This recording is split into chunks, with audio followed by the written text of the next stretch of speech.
Abraham 2 en wat ons van hom kan leer. Abraham het so 'n sterk geloof gehad, dat hy het gegaan toe God gesê het. Want God het gesê, ek sal jou wys. Hy het nie geweet waar nie, hy het nie gekarring om te vra waar nie, hy het in geloof gegaan. Want, jy sien, as jy begin beweeg, dan sal God vir jou help en lei. En baie keer, dan sit ons terug en wil net wag. Maar dit is soos iemand wat op sy bed sit en bid vir iets en nooit uit die kamer uitgaan nie. Nou, God gee nie vir jou goed deur die venster in jou kamer aan nie. Jy moet uitgaan en iets begin doen. Nie oorneem nie, iets begin doen. Net soos wat jy, as jy in 'n kerk is en in 'n geloof is, jy in die kerk iets moet doen, raak betrokke, sodat God jou kan ook lei in die regte rigting. Abraham en Lot moes mos op 'n stadium kies, want hulle was broers. Lot is Abraham se broer en hy het saam met Abraham getrek en toe het hulle op 'n stadium te veel diere gehad en te groot trekke dat hulle moes kies wie gaan waar bly. En Abraham is die oudste van die twee broers, so eintlik sê die reg, hy kan kies. Hy kan eerste kies. En toe sê hy vir Lot, nee, kies jy Lot. En Lot kies toe die vrugbare gedeelte met die baie water. En Abraham sê, dis fyn, want hy het geweet, God sal vir hom voorsien. En dit is hoe groot sy geloof was. Omdat hy onbaatsigtig was, het God hom geseën en water en kos vir sy diere in die droë land gegee. Ja, so Abraham het maar baie getwyfel in God, maar hy het meestal in geloof gewandel. As julle nou weet van die 4 persoonlikhede wat ek so baie van praat, is Abraham was definitief groen. Hy was bedaard, liefdevol, hy was 'n vredemaker en hy was nie bekleierig gewees nie. Hy wou net vrede gehad het en laat almal lekker saamleef. Dan gaan kyk ons in Genesis 12 vers 8 en daarvandaan het hy verder versit na die gebergte oos van Bethel en sy tent opgeslaan tussen Bethel aan die weste en Ai aan die ooste kant en daar vir die Here 'n altaar gebou en die naam van die Here aangeroep. So ons sien ook dat Abraham gereeld vir God loof en prys, aanbid, offers bring. Hy erken aan hom dat hy afhanklik is van hom en al die glorie van hom afkom.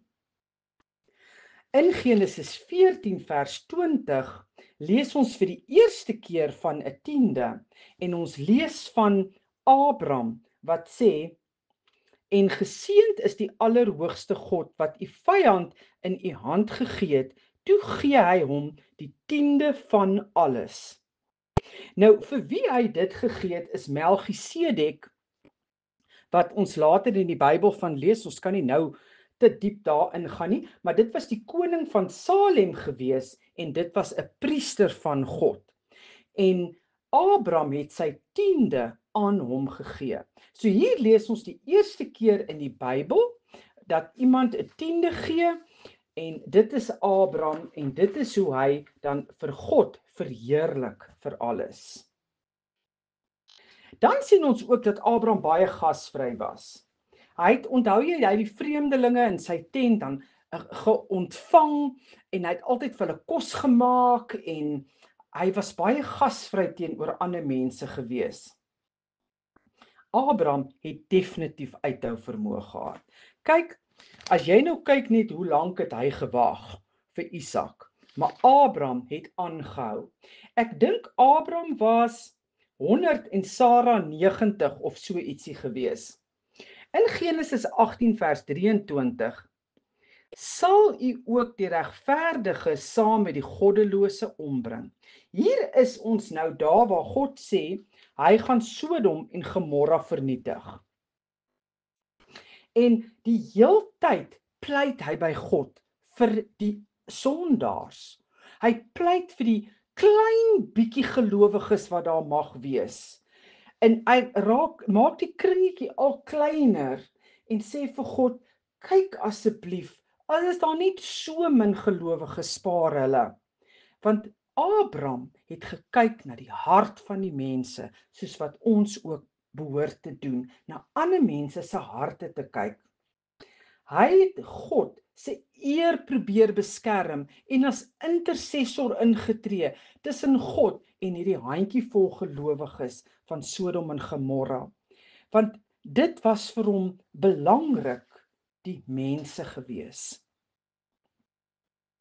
Abraham was gewillig om sy gemaksone te verlaat.